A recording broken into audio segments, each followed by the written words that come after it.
Hi my loves, welcome back.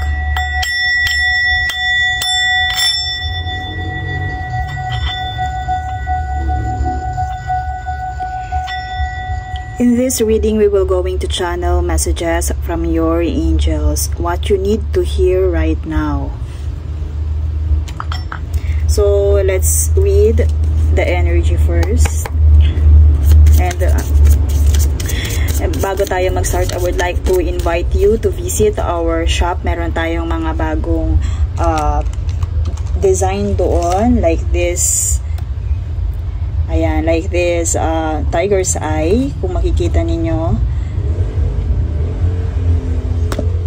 Tiger's eye and black tourmaline. So, available yan sa ating shop. If you are interested, please click the link in our description box or bio. So, ito po, ito talagang dalawang to na crystals is talaga napaka-friendly kay Baywitch. Tested ko na siya. The tourmaline, the black tourmaline, and also the tiger's eye. So, napaka-powerful nila when it comes to protection and manifestation, of course.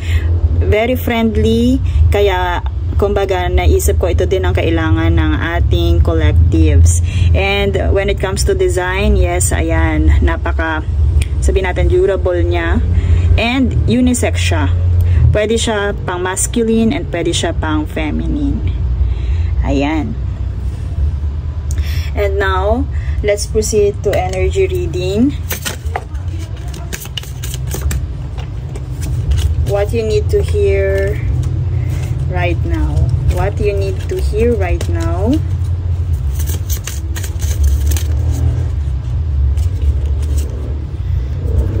Okay. My collectives, right now, as you watch this reading, meron kang isang shocking na good news na paparating or marireceive. Meron kang good news na matatanggap. And sabihin natin kaya to shocking kasi nandito yung flash. Parang kumbaga, it may cost you lots of changes, lots of, sabihin natin, magugulat ka, yung hindi mo ina-expect. Okay, bakit ka mo? Kasi kahit sa tower, nandito yung ating page of pentacles. And ang ating page of pentacles, masasabi natin na good energy, good news ang hatid sa'yo nito. Pero magugulat ka, maaaring hindi mo to ina-expect. Maaaring sa una, sa first impression mo, hindi to maganda. And yun nga, meron tong malaking pagbabagong daladala. And kaya natin nasabing malaking pagbabago, mabilisang pagbabago na madadala. Maaaring ito din ay makaapekto sa iyong mga goals, lalo na sa mga darating na panahon and taon. Lalo na we are currently in the transition of 2023 and 2024 right now. Kung napapanood mo to, yes, nandun tayo sa transition, kaya merong malaking pagbabago na dala-dala itong good news na paparating sa'yo, my loves. And ito ay pwedeng makaapekto when it comes to developing a plan, mga pagbabago. And ito, ang ganda ng good news, ang ganda ng news na paparating na to kasi maaaring dahil big changes for some of our collectives, pwedeng ito kasi nandito yung laying the foundations. Maaaring may panibagong buhay na magi-start sa once na na-receive mo na yung good news na to. Maaaring to the next level naman kasi laying the foundations. Maaaring yung good news din na to when it comes to business, magkaroon kayo ng bagong business. And yun nga, yun ang dala-dala ng good news. Maaaring ito din ay isang opportunities. Basta ito ay makakaapekto sa iyo when it comes to changes ng unexpected changes. Okay? To the point na parang hindi mo inisip. 'Diba? Minsan halimbawa nanalo ka sa loto, ngayon ngayon namomroblema ka kung paano ka babangon, pero kinabukasan milyonaryo ka na. Ganun kabilis. 'Diba? Claim it, my loves, kasi ganun yung dala-dala ng good news na paparating sa iyo. And ano pa, kumbaga sa mga maaaring ito din ay opportunity with the Pentacles tayo. Maaaring mayroon kang marireceive na good news na opportunity na parang kagabi lang ini-imagine mo, then dumating sa'yo bigla yung nag-jump up yung card na to. Dumating sa'yo bigla, kinabukasan ibang-iba na. Alam mo yun, yung ganong energy, my loves, ang ganda ng energy na yun. Kasi, surprisingly, hindi mo siya ina-expect. Parang kumbaga, natulog ka kagabi ng malungkot, and ngayon dumating yung news na to ng napakalaki. Bigla-bigla, kailangan mong mag-empake, pumunta sa destination na yun. And, sabi ko nga sa inyo, wag nyong, kahit tower cards yan, mabilis ang changes ang epekto sa'yo. Yun yung energy na yun. Mabilis ang changes. Magugulat ka, bigla-bigla. Diba? Pag kumikidlat, bigla ka na lang nagugulat. So, sabihin natin, ito na yung news. Yung distraction ng lahat ng blockages. Lalo na when it comes to success and your goals. Okay? And, ito pa, isang kinaganda ng energy, my loves. Celebration. This cause lots of celebration. Ipagse-celebrate ka ng mga taong nasa paligid mo. Yung good news na to, magkokos sa'yo ng lots of celebrations, parties, socializing, gatherings. Ano ba yung good news na yan? Napakaganda. So, I feel the energy. Maaaring some of you, kasi nanditile yung foundations, sabihin natin, for some of our kasi may opportunity na dala-dala to, maaaring sabihin natin, halimbawa ikaw ay nasa social media, into social media, kagabi natulog ka na ganito ang views mo, and paggising mo trending na yung iyong content. Pwede yun. Basta it causes lots of celebrations and of course reunions. Okay, gatherings. Pwede ito din yung part na meron kang in-applyan abroad, at syempre pag ikaw may in-applyan abroad, napakalaki ng changes na yun. Napakadami mong kailangang i-let go, di ba? At iyon ay pwede nating magkaroon na ng grant. Kasi ang laki malaki yung pagbabago na idudulot sa'yo ng good news na to, my loves. Sobrang laki ng idudulot na to sa'yo. Hindi mo to ine-expect, and sabihin natin, kahit malaki yung pagbabago na yun, kahit malaki yung pagbabago na nagaganap na yun, kakatok yun bigla sa, sabihin natin, basta yan ay kakatok bigla. I feel also na merong kakatok sa'yo. I feel the Emperor, kasi biglang kumatok dito yung aking father. So I feel the masculine energy or Emperor nakakatok sa iyong pinto, na may daladalang good news, or marahil may daladalang offerings sa'yo. Marahil itong Emperor na to, or yung masculine energy na to, ang makakatulong sa'yo or magbibigay sa'yo ng napakalaking changes. Okay? Magbibigay sa'yo ng napakalaking changes. And my loves, kumbaga, ang dala nito ay improvement and luck. Okay? Improvement and luck. Ang dala-dala ng good news na to sa'yo. Maaaring ito na yung iniintay mo na pagbabago. Maaaring ito na yung opportunity na iniintay mo. And yes, diba? Partnership. Oo nga, no? Maaaring ito din ay offerings.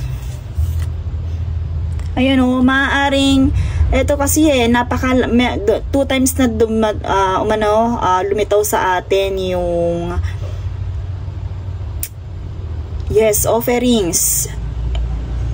Cups, So, ito ay magbibigay sa'yo ng emotional fulfillment, happiness, and harmony. Balance and harmony when it comes to relationship. Pwedeng, yes, merong kakatok sa pinto mo na may daladalang offerings, pwedeng proposal, or pwedeng sabihin nating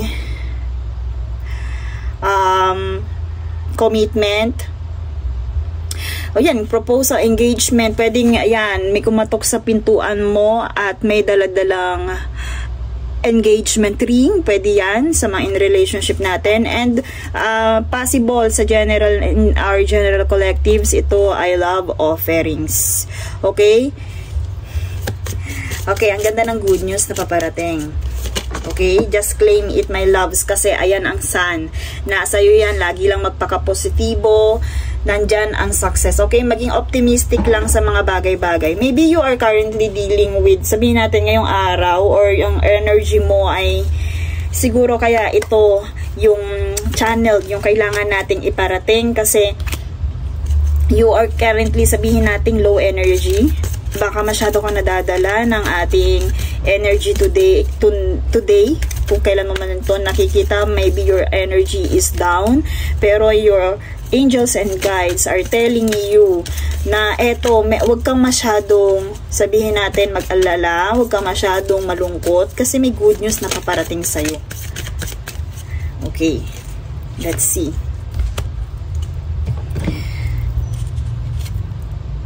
Ayan.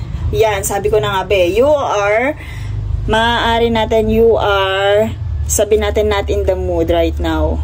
You feel withdrawn, you feel the conflict and avoidance. So maaari ito yung for those of you of my collectives, you are feel withdrawn.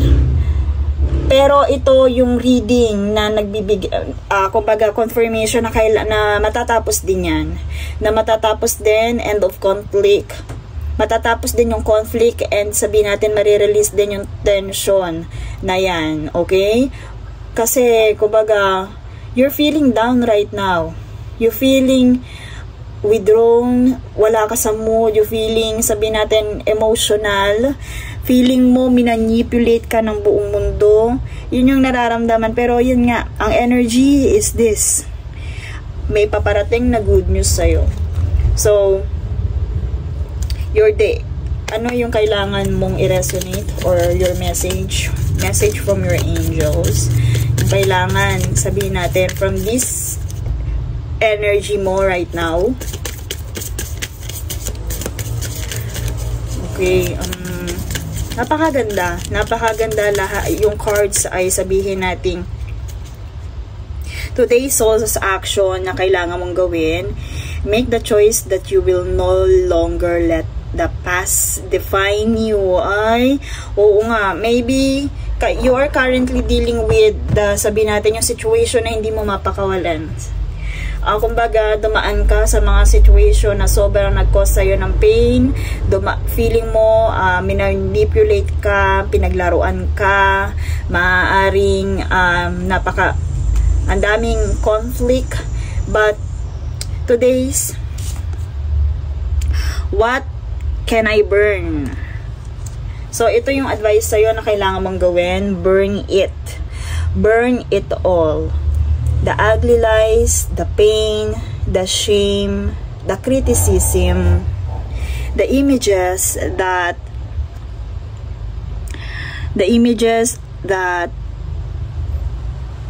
run through your head. Okay, your angels are telling you na tanggalin mo lahat yan. Tanggalin mo na, kailangan mo na yan iwan. Kasi hindi mo ma-receive itong paparating na to kung punong-puno ka pa nito, ng energy na to. Kung punong-puno ka pa ng pain. Burn it. Burn it all. Kung ano man yung mga panloloko na na-encounter mo sa past, kung ano man yung pain na naidulot nun, yung shame na naramdaman mo, yung criticism, kung ano man yung sakit na idinulot sa'yo nung past, burn it all. Okay? kung ano man yung hindi matanggal-tanggal, kung nai-imagine mo pa rin, nagbabalik pa rin sa yung isipan, yung mga wrong na yon, yung mga katibayan na sabihin natin, yung mga nagparamdam sa'yo na you are not enough, yung sabihin natin nagparamdam sa'yo, yung naglagay sa'yo sa kadiliman, yung nagbaon sa'yo sa dilim, yung nagbaon sa'yo sa hukay, na ngayon ay hirap ka na nahukayin pa even yourself. Dahil sa sobrang sakit ng lalim ng pagkakabaon na yon, burn it all. Okay? Burn, baby. Yun ang sinasabi sa'yo ng iyong angels. Tunawin mo na siya. Your soul is calling. It's time for rebirth. Eto nga. It's time for rebirth kasama itong good news na to. You deserve this good news. It's time for your rebirth. You are like the phoenix. Okay? Maaring ang taon mo is, sabihin natin, napakadaming pinagdaanan. Na halos sunog ka na. Pero yun nga, pag lumilito kasi yung card na to, lalo na yung phoenix, lagi mong tatandaan, ang phoenix ay from ashes. Okay? Na pag once na nagliyab na ulit siya, and winagawayway na niya ulit yung kanyang mga pakpak, sobrang magical, na halos lahat ay masisilaw. Okay? Your soul is calling right now. They are reminding you, kung nakakalimutan mo, na ikaw ay isang guided, blessed, protected, and powerful being. These readings reminds you na ikaw ay isang phoenix. Phoenix rising from the ashes, no longer attached to the past. You are free, your wings are ready, use them. Okay, pakawalan, burn it all, confirmation, and make the choice that you will no longer let the past define you. Paano mo yun i-burn? Piliin mong kalimutan na yun. Pick up your pen. What will your next chapter look like? Okay, so right now, if you are journaling, this is the driving question. What will your next chapter look like? Because you are the phoenix, ikaw ang may, nasa sayo, ikaw ang may strength, ikaw ang may freedom, nasa kamay mo. Itong mga pinaramdam sa'yo sa past, naramdaman mong criticism sa past, pain sa past, iyon ay sabihin nating, uncontrollable or outside forces. Pero ikaw, nasa sayo lahat. Okay? So, ito na, just imagine na lang, pag ito ay sinulog mo na, pag ito ay kinalimutan mo na, eto na yung darating sa'yo. So, it's time for you to burn. It's time for you to forget. Forget the past.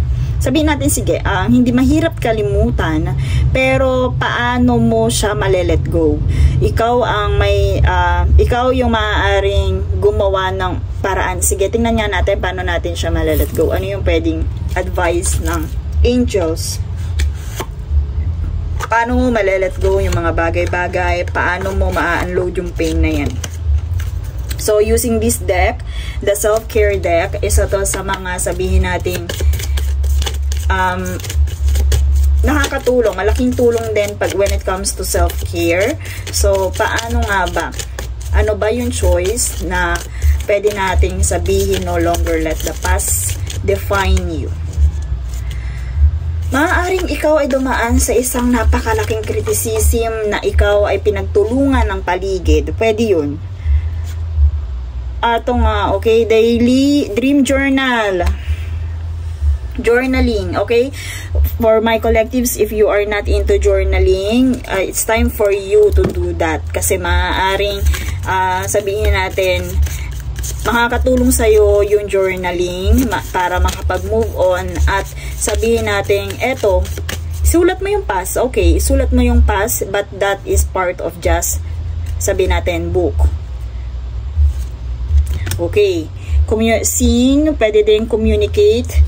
communicate your feelings doon sa journal mo. Kung hindi mo yan kayang ipagkatiwala sa ibang tao, communicate your feelings doon sa yung journal.